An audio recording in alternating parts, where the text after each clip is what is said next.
You are Locked On Phillies Postcast, part of Locked On Sports Philadelphia, on the Locked On Podcast Network. Your team every day. My, oh my, wake the kids, get the neighbors. This is an extravaganza you won't want to miss.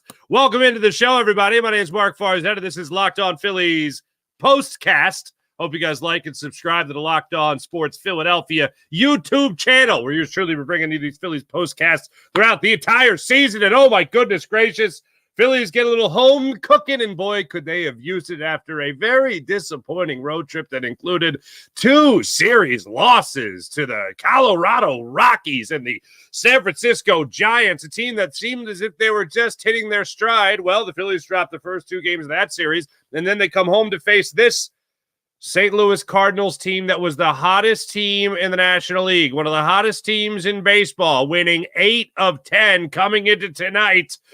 What do the Phillies do? The Phillies grab a victory. Thanks in large part to Edmundo Sosa. Thanks in large part to Aaron Nola. And how about Brandon Marsh and the glove of Bryson Stott? Oh, my goodness gracious. We will get into all that and more on today's Locked On Philadelphia Phillies postcast. In this episode is brought to you by the amazing people at FanDuel. Make every moment more. Right now, new customers get $150 in bonus bets with any winning $5 bet. That's $150 with any winning $5 bet. Visit FanDuel.com/LockedOn to get started. That's FanDuel.com/LockedOn to get started. Let's start it off with 3 big things, as we always do. Number 1, in a game where Bryce Harper had 2 hits, in a game where Aaron Nola, yet again, 4 straight games going at least 6 innings, went 6 1/3 and only allowed 2 runs, both of them solo home runs. On nights like that, in games like that, Edmundo Sosa is my number 1 guy. And a day where you had a big game from Brandon Marsh as well with his RBI single, a run scored, his RBI ground out, a run scored later. All that's great. All that's wonderful. All that's fantastic. But Edmundo Sosa continues to need us to lavish praise all over the way he has been playing the game of baseball as of late. And I did catch Brandon Marsh after the game talking about how Edmundo Sosa is that NBA 6th man, so to speak. John Kruk was alluding to it throughout the broadcast tonight, talking about how much Edmundo Sosa has stepped up to help this ball club. And I continue to be amazed by what Edmundo Sosa has been doing for your Philadelphia Phillies. Right now, on the season, this is where his numbers are at. He goes back over the 300 mark with that hit today, that monster home run that we'll talk about specifically in a second. 307 on the season with a 378 on base percentage, and he is slugging .591. Of everyone in the Phillies starting lineup, the next closest person to his .591 on base, slugging percentage, Bryce Harper, who's at .520. Nobody else in the starting lineup has a plus .500 slugging percentage. Only Bryce Harper and Edmundo Sosa, who has a .591. That is pretty amazing. Coming into tonight, what he has been doing in the month of May has been great. 304 in the month of May with a 377 on base percentage and a slugging percentage of .565. That's just coming into tonight. That doesn't even include the home run. Pretty impressive. Pretty impressive from Edmundo Sosa. Now we can talk about that home run because, oh my goodness gracious, Edmundo Sosa steps up to the plate. Phillies are really threatening to make something happen here in the second inning. It's a scoreless ball game. Aaron Nola's dealing. We'll get to him in a second. But in the bottom of that second inning, Alec Boehm led off with a single to left field. Bryson Stott flew out to left. Castellanos got a double. So you got Boehm on third now. You got Sosa, or excuse me, you got Boehm on third. You got Castellanos on second. So Boehm goes first to third.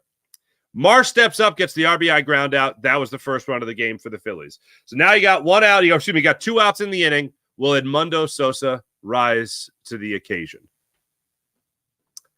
1 pitch, a slider hung out over the middle of the plate that stayed up. He blasts onto Ashburn Alley. 439 feet. No doubt about it from contact. It was one of those hits one of those contact situations there where as you're watching it straight on from over the pitcher's shoulder, you're going, home run. And then it's like, oh my goodness. You hear T-Mac, you see the center fielder, you see the left fielder going back. Oh, that's not coming back. Heads up, Ashburn Alley. That ball was coming in, and it was coming in hot. He tattooed that baseball over the batter's eye in center field. It was gorgeous.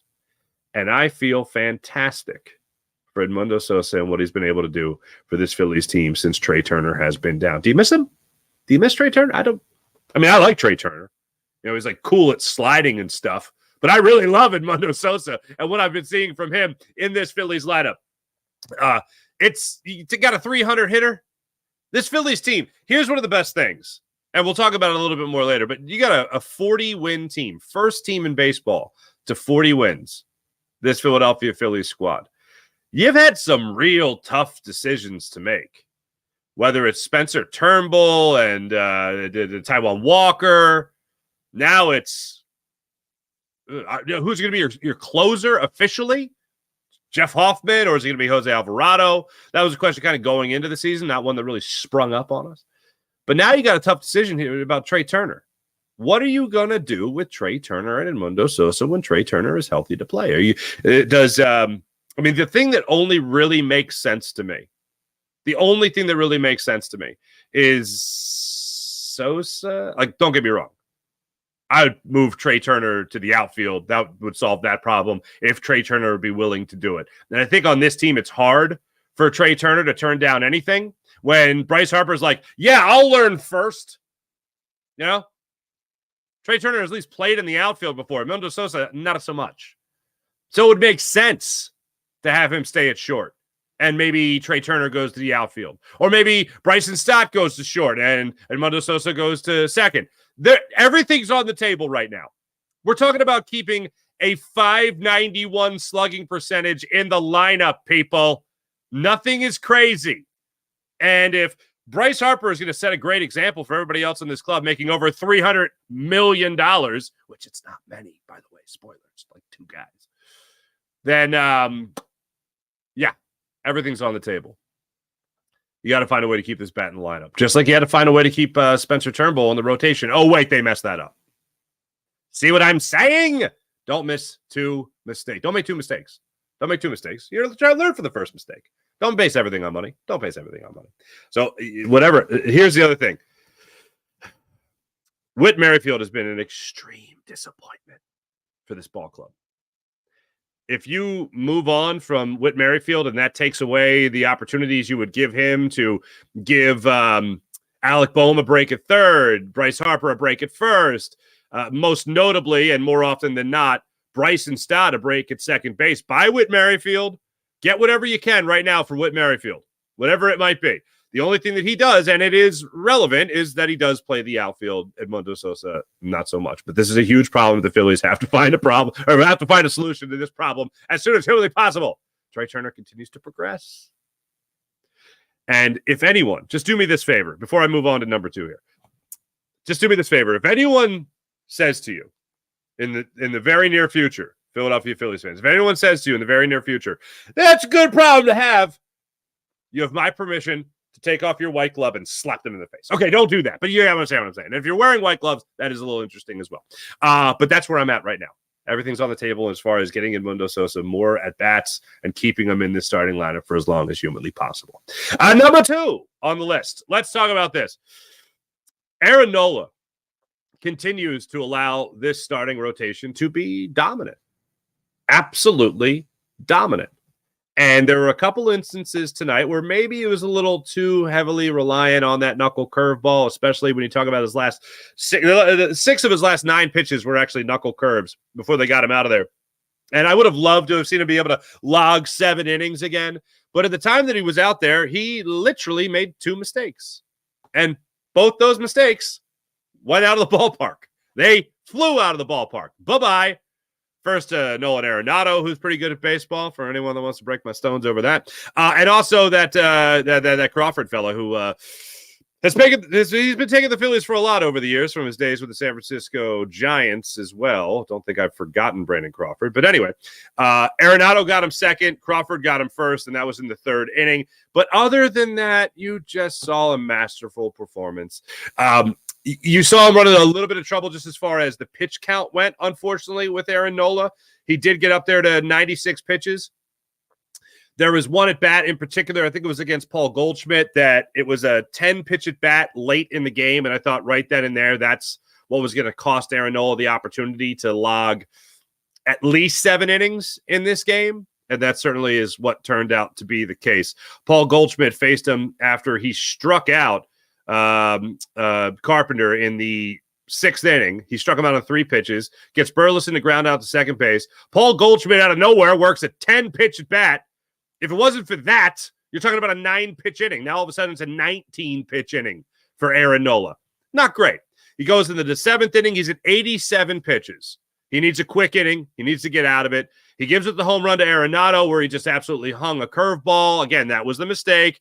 They hung it up a little bit. Arenado went down there with a 7-iron and golfed it out of there. Then it became a 3-2 ball game. He then bounces right back and strikes out Herrera on that same knuckle curveball. This was in the sequence. He gets 2 strikeouts here. Or excuse me, he gets 1 strikeout here in the 7th inning, and that was it. After he strikes out Herrera with the knuckle curve, that was 6 of his last 9 pitches were all knuckle curves. So he was a little reliant on that. They take him out. They bring in Strahm. Strahm handles his business, throwing, I think it was 9 pitches, and got out of that inning without really much of a problem, including blowing a fastball by Carlson to get out of that inning. 98 miles per hour, I think it was clocked at right there in that 7th inning. But other than that, look at the way he started off the game against Carpenter, against Burleson, against Goldschmidt. A 7-pitch first inning for Aaron Nola. Fast forward now to the 2nd inning. Strikes out Gorman on a 2-2 knuckle curve. Bad call? Absolutely. But hey, them's the breaks. He got robbed on another one later in the game. I think the Gorman as well. Gets Arenado then the ground out to third base, and he strikes out Herrera, chasing the knuckle curve again from Nola. 3rd inning, good Lord. Brandon Crawford, right center field, 0-1 fastball that was at the top of the zone, and he just violently swung through the top of the zone, 410 feet to left center field, and that was that. That baseball was long out of there. Carlson then flies out to center field, and he gets Asiani to strike out on a 2-2 sinker. That was him using the sinker. He gets another 1-2-3 inning in the 4th inning. That was 9 pitches. 5th inning, Arenado comes up there. He gets him to pop out to second. Herrera lines out to Bryson Stott, who made a great play, one of the first of many great plays Bryson Stott made tonight. Well, 2, whatever. Crawford gets a 2-out single. Carlson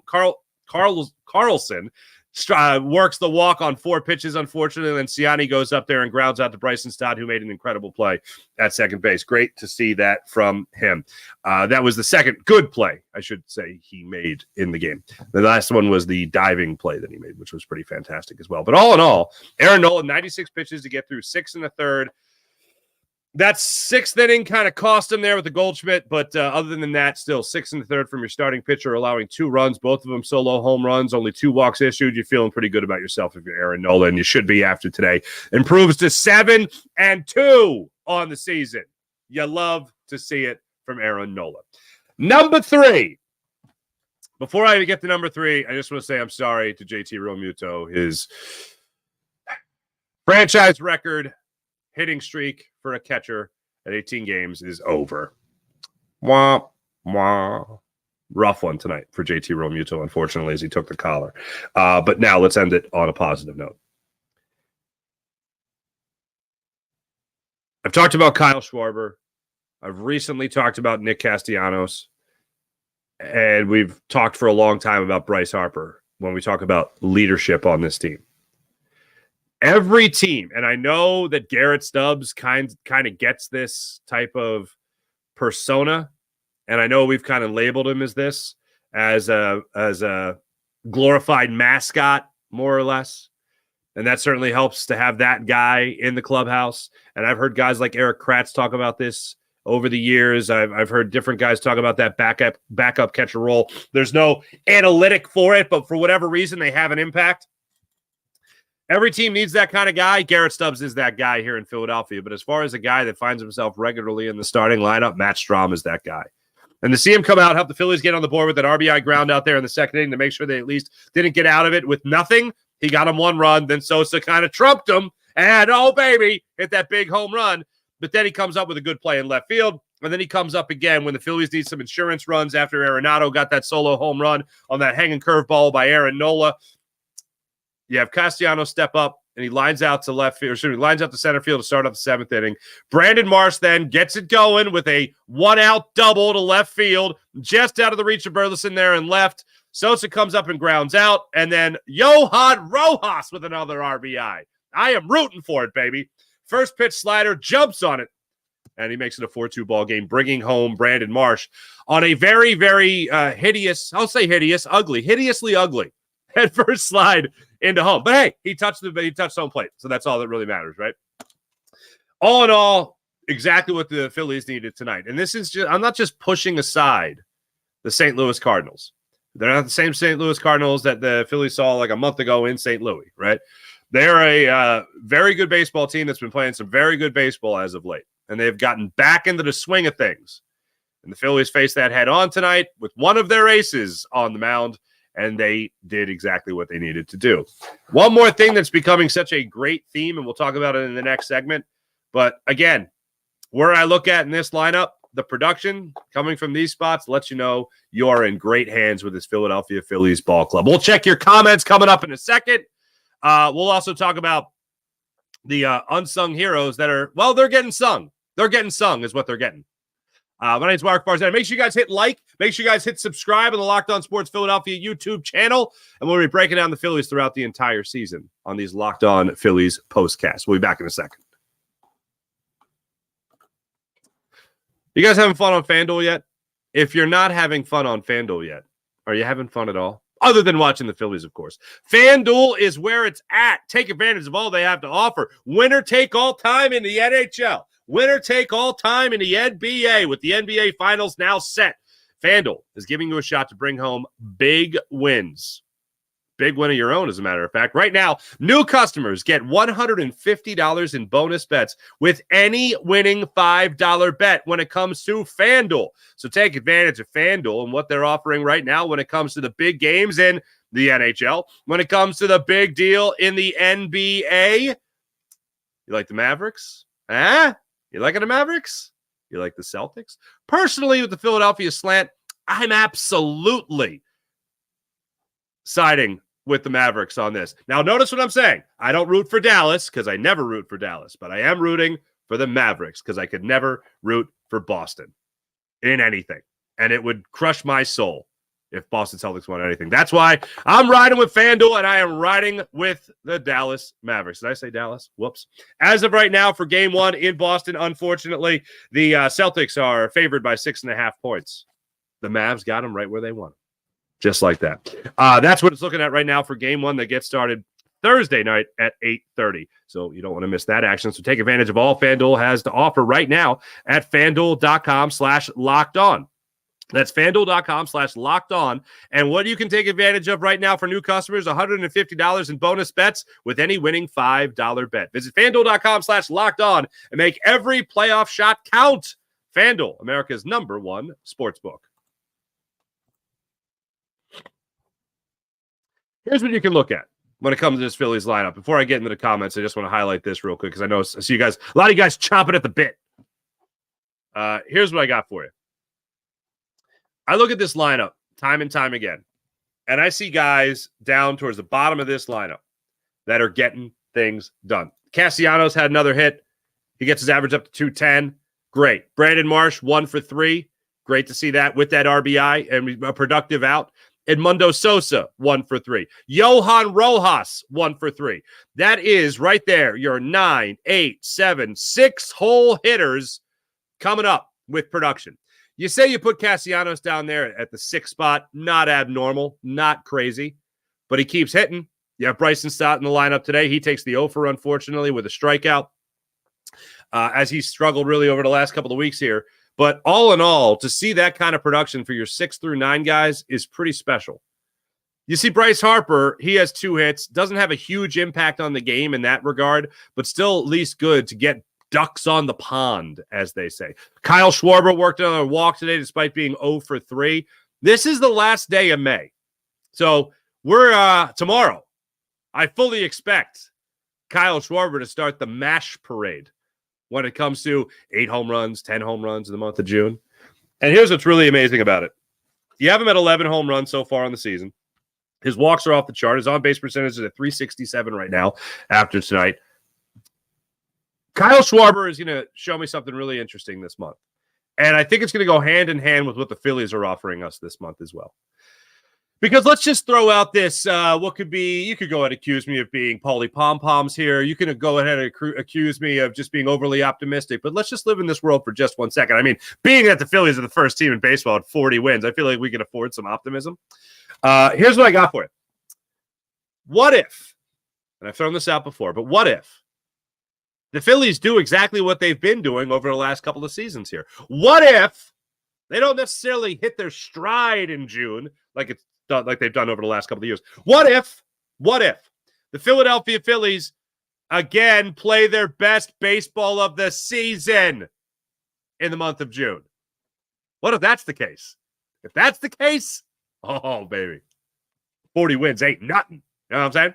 It's going to be tough, though. June's going to be tough. July's going to be tough. Not going to be easy. Got a lot of good opponents on there, but this is the time for the Prove It series, if you will. Let's see what you guys are saying about this amazing game. IBH is checking in. What's up, IBH? Ari! Big man. Ari, for those that don't know, is our resident St. Louis Cardinals fan. And Ari, I thought of you in one particular instance today. Phillies are wearing their City Connect jerseys. The St. Louis Cardinals have their own City Connect jerseys, and I believe it just says the Lou. So in a couple days, the Phillies are going to old London town, jolly old, and they're going to play a little baseball game over there against the New York Mets. So what if the St. Louis Cardinals played over there with those jerseys, the Lou? For anyone with any ounce of culture, I think you understand that the loo also means the toilet in jolly old England, or London, rather. John Kruk pointed that out many times, and Tom McCarthy, I think, was laughing so hard, I think soda was coming out of his nostrils. I can't be certain. I can't call him on it. They didn't put him on TV, but I like to imagine. He kind of lost it there for a minute, and I thought it was funny, too. But, all right, I thought of you at that instance. Of course, I thought of you when I was trying to pronounce Mikolaus.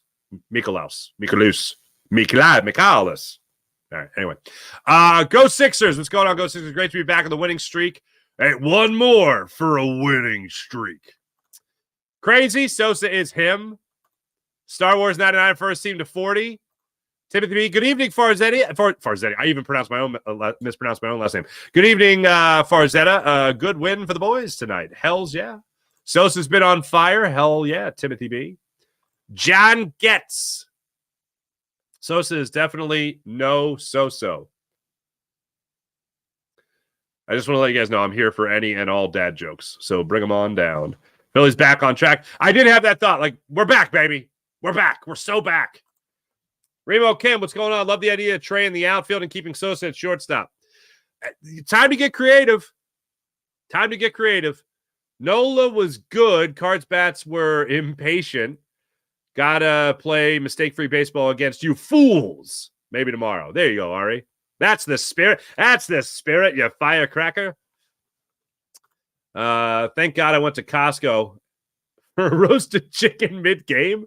The night wasn't a total loss. Well, you enjoy that roasted chicken. I do enjoy the people that line up for it. Speaking of impatience, those people are impatient. That's my chicken. No, it's mine. No, it's mine. No, it's mine. Anyway, PSA, I had forgotten that we sent Sosa over to you for Romero.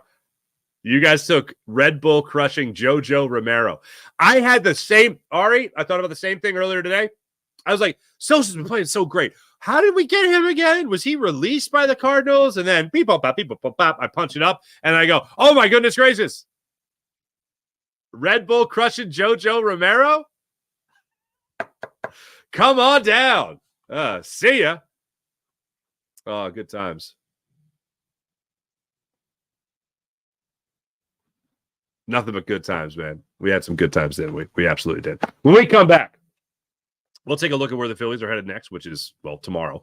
They take on the same St. Louis Cardinals team. We'll get into the pitching matchup and all that good stuff. We'll also take a look at one more particular player in the Phillies lineup today who did himself a hell of a job, more so in the field than he did at the plate.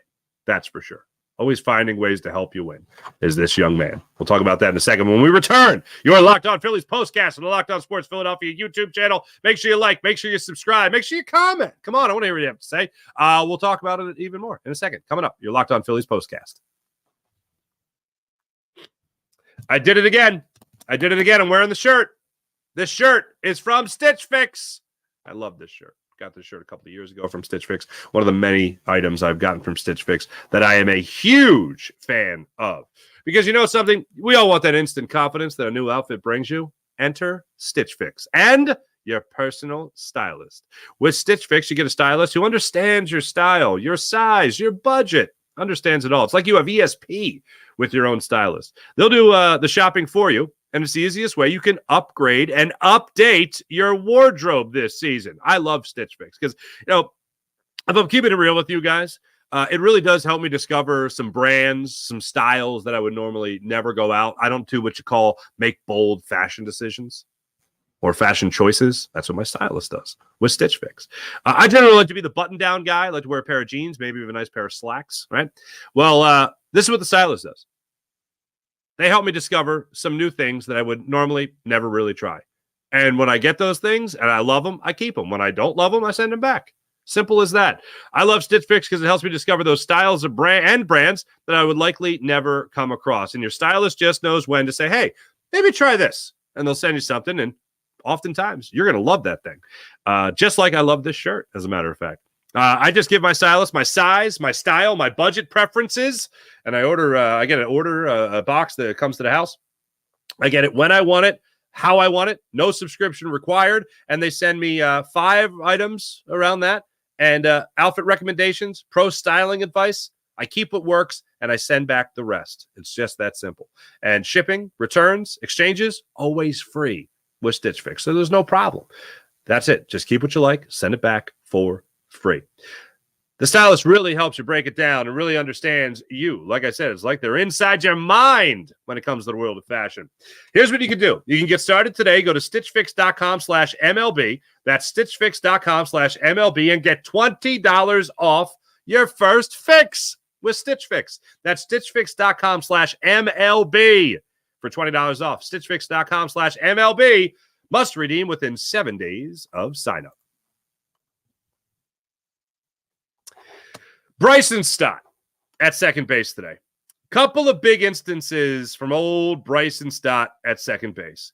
There was one particular instance where a ball was sure to be dribbling into shallow left field, and I believe that was off the bat of Burleson. And Nola's still in the game. You have Stott diving far to his left on a ball.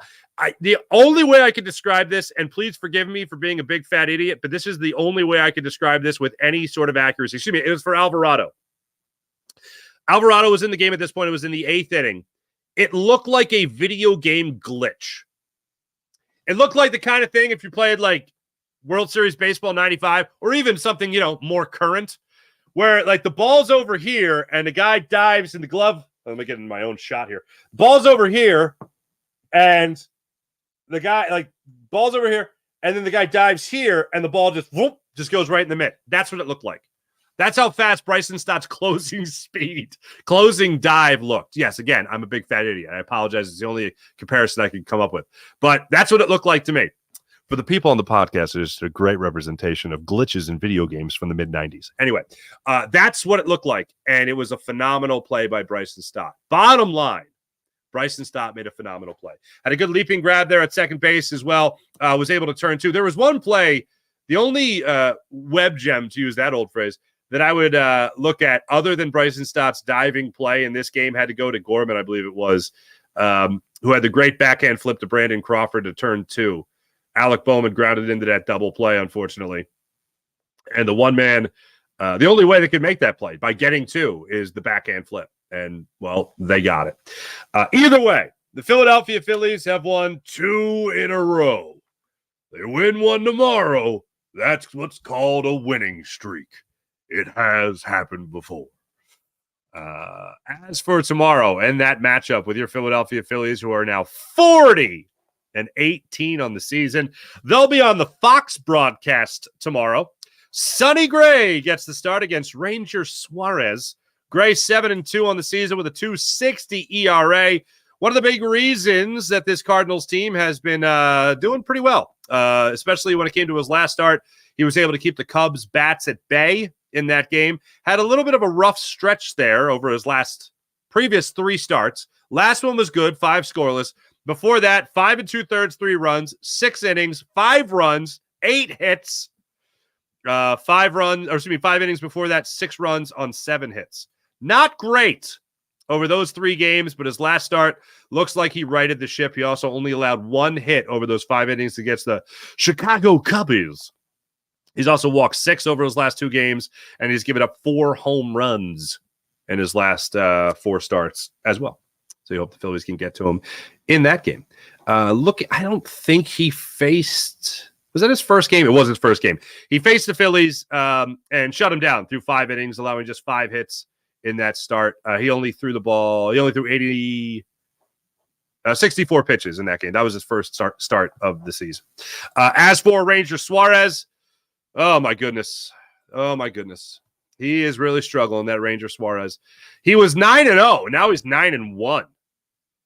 He allowed 4 earned runs against the Colorado Rockies in his start out there.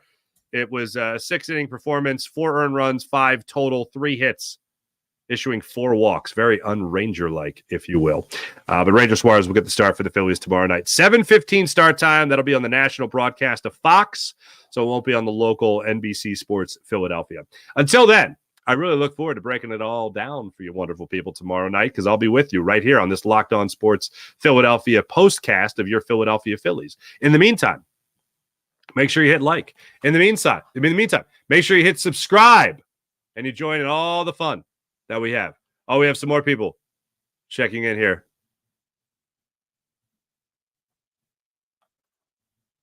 What's up, Project 50s? Great game. Hell yeah, great game. Thanks, everybody in the chat. You guys are great. Thanks, everyone, for listening. Thanks, everybody, for watching. Once again, make sure you hit like and subscribe on the Locked On Sports Philadelphia YouTube channel. That's Locked On Sports Philadelphia YouTube channel. My name is Mark Farzetta. I'll be back with you guys tomorrow night following, hopefully, what will be the Philadelphia Phillies taking this series against the St. Louis Cardinals. And, 3 wins in a row. That'd be nice. Thanks for watching, everyone. See ya.